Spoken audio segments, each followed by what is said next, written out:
আসসালামু আলাইকুম রহমতুল্লাহ। আশা করি আল্লাহ তাআলার অশেষ মেহেরবানিতে সকলেই ভালো আছেন।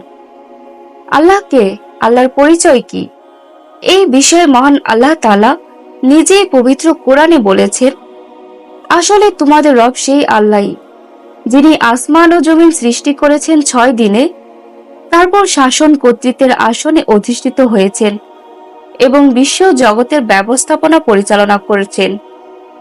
কোনো শাফায়াতকারী অর্থাৎ সুপারিশকারী এমন নেই যে তার অনুমতি ছাড়া শাফায়াত করতে পারে। এই আল্লাহই হচ্ছেন তোমাদের রব, কাজেই তোমরা তারই ইবাদত করো। এরপরও কি তোমাদের চৈতন্য হবে না? সূরা ইউনূস আয়াত ৩। আল্লাহ হচ্ছে সেই সত্তা, যিনি ছাড়া আর কোনো ইলাহ নেই।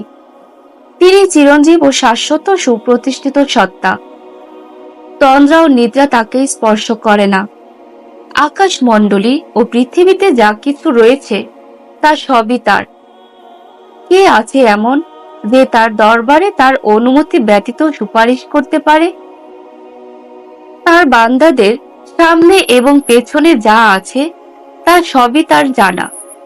তার জ্ঞাত বিষয়সমূহের মধ্য হতে কোনো বিষয়ই তার বান্দারা আয়ত্তাধীন করতে পারে না, শুধু তা ছাড়া যা তিনি নিজে ইচ্ছে করে জানান। তার সাম্রাজ্য সমগ্র আকাশমণ্ডল ও পৃথিবীকে বেষ্টন করে আছে, আর এসবের রক্ষণাবেক্ষণ করতে গিয়ে তিনি কখনো ক্লান্ত হয়ে পড়েন না। বস্তুত তিনি এক মহান সূর্য শ্রেষ্ঠতম সত্তা। সূরা বাকারা। বরকতময় হচ্ছেন সেই সত্তা যার হাতে রয়েছে সমস্ত রাজস্ব কর্তৃত্ব, আর তিনি প্রতিটি বিষয়ের উপরই কর্তৃত্ববান। তিনি মৃত্যু এবং জীবন সৃষ্টি করেছেন যাতে করে তিনি তোমাদের মধ্যে কারা সৎকর্মশীল তা যাচাই করে দেখতে পারেন। তিনি সর্বজয়ী, শক্তিমান এবং অত্যন্ত ক্ষমাশীল। সূরা মুলক। আল্লাহ আকাশমণ্ডল ও পৃথিবীর নূর। সূরা আন-নূর। তিনিই প্রথম, তিনিই শেষ। তিনি প্রকাশমান, আবার তিনি গুপ্ত, আর তিনি প্রতিটি বিষয় অবহিত।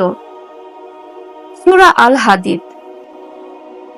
পূর্ব ও পশ্চিম সবই আল্লাহর।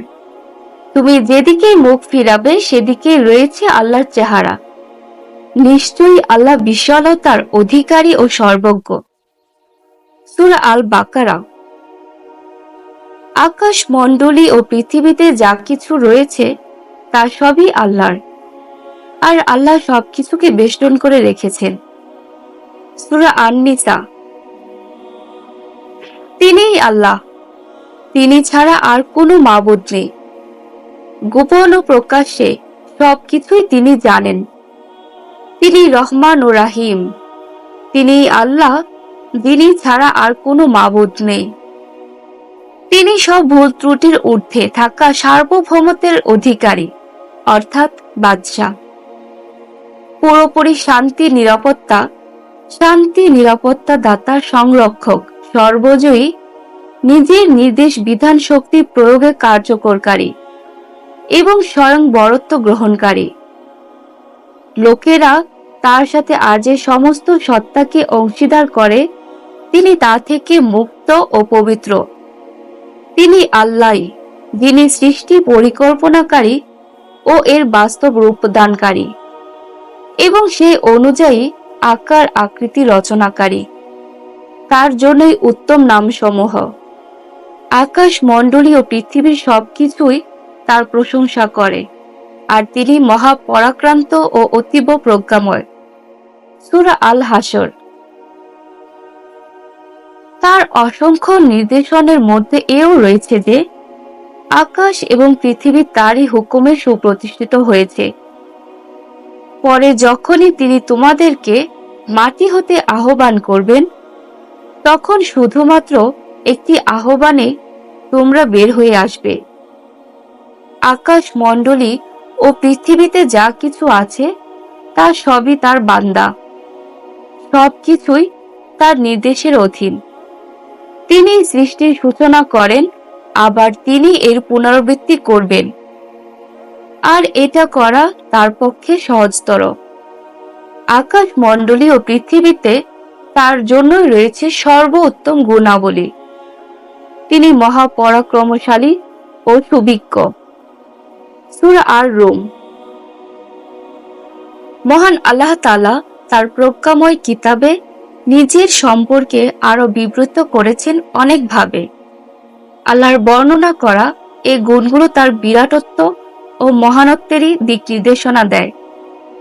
মানুষের ক্ষুদ্র জ্ঞান ও বুদ্ধিতে তার বিরাট সত্তা সম্পর্কে পুরোপুরি ধারণা তৈরি করা সম্ভব নয়। তিনি মহাবিশ্ব এবং এর মাঝে যা কিছু রয়েছে তার স্রষ্টা ও নিয়ন্ত্রণকারী। এবার আসি মহান আল্লাহ তাআলা দেখতে কেমন সেই প্রসঙ্গে। মহাবিশ্বের মহান স্রষ্টা তার সৃষ্টি থেকে সম্পূর্ণ আলাদা। সৃষ্টির সাথে তার সামঞ্জস্য খুঁজতে যাওয়া এক ধরনের বোকামি ছাড়া আর কিছুই নয়। স্রষ্টা তার সৃষ্টিকে পরিবেষ্টন করে আছেন। তিনি তার সৃষ্টির কোনোটির মতন নন। তাকে দুনিয়ার কোনো চোখ দেখেনি এবং দেখার ক্ষমতাও রাখে না।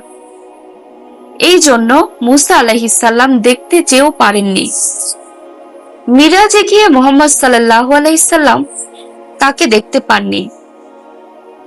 রাসূলুল্লাহকে আবু যর রাদিয়াল্লাহু তাআলা আনহু জিজ্ঞেস করেছিলেন তিনি তার রবকে দেখেছেন কিনা।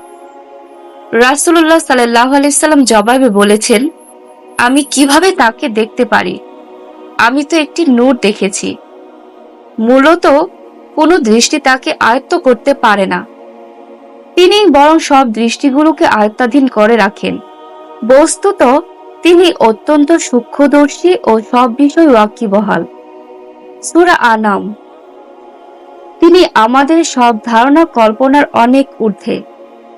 তাকে আমাদের পরিচিত কোনো কিছু দিয়ে তুলনা করতে গিয়েই ভুল করে কিছু মানুষ, অথচ তিনি তাদের সৃষ্টিকর্তা। আর না জেনে না বুঝে তারা তার জন্য পুত্র কন্যা নির্দিষ্ট করে।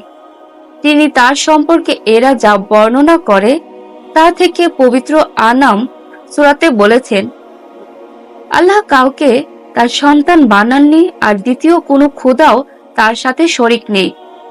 যদি তাই হতো তবে এরা প্রত্যেকেই নিজের সৃষ্টি নিয়ে আলাদা হয়ে যেত এবং তারপর একে অন্যের উপর চড়াও হতো।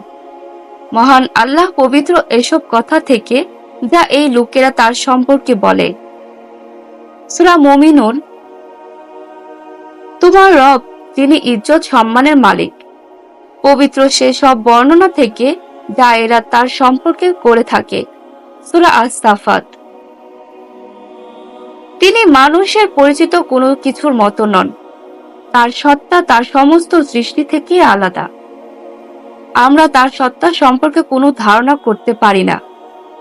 লিঙ্গের ধারণা তার সৃষ্টির জন্যই প্রযোজ্য, তার জন্য নয়।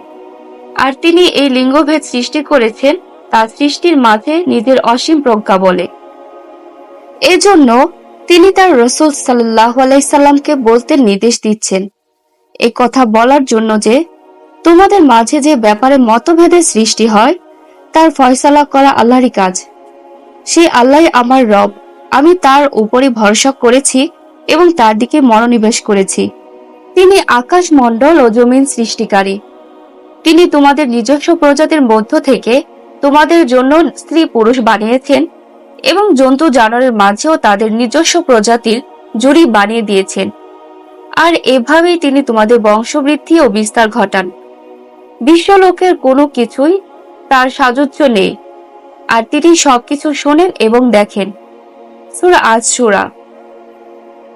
এজন্য আল্লাহর জন্য আমাদের পরিচিত পরিমণ্ডলে সাযুজ্য খুঁজতে যাওয়া বোকামি ছাড়া আর কিছুই নয়। তার লিঙ্গ তালাশ করাও এক ধরনের একটা বোকামি। কিন্তু অনেকের প্রশ্ন, তাহলে আল্লাহ তার জন্য পুরুষবাচক সর্বনাম ব্যবহার করলেন কেন? পুরুষবাচক সর্বনাম হি ইংরেজিতে ব্যবহার করলেই আল্লাহকে দুনিয়াবি পুরুষ লিঙ্গের সাথে তুলনা করে ভাবতে হবে এমন কোনো কথা নেই। আরবি ভাষায় সবকিছুর ক্ষেত্রে স্ত্রী ও পুরুষবাচক সর্বনাম ব্যবহার করা হয়, এমনকি নির্জীব বস্তুগুলোর ক্ষেত্রেও। আমাদের লিখার খাতাকে স্ত্রীবাচক সর্বনামে লিখা হয় বলে খাতার তো কোনো লিঙ্গ থাকে না। ওটা আরবি ভাষার বিশেষ ধরন। বাংলা ভাষায় সর্বনাম ব্যবহারের ক্ষেত্রে কোনো লিঙ্গই বোঝা যায় না, সেটা মানুষ হোক আর প্রাণী হোক অথবা ক্লিব বস্তু হোক। তাই বলে কি কোনো মানুষের সম্পর্কে ওই সর্বনাম ব্যবহার করা হলে তাকে আমরা লিঙ্গহীন বুঝবো?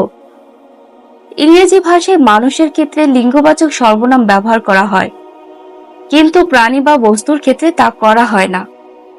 এই জন্য এগুলো হলো ভাষার প্রয়োগরীতি। এসব দিয়ে অহেতুক প্রশ্ন সৃষ্টি করার কোনো মানে হয় না। প্রকৃত ব্যাপার হলো বিশ্বলোকের কোনো কিছুতেই তার সাযুজ্য নেই। সূরা আশ-শূরা আয়াত 11।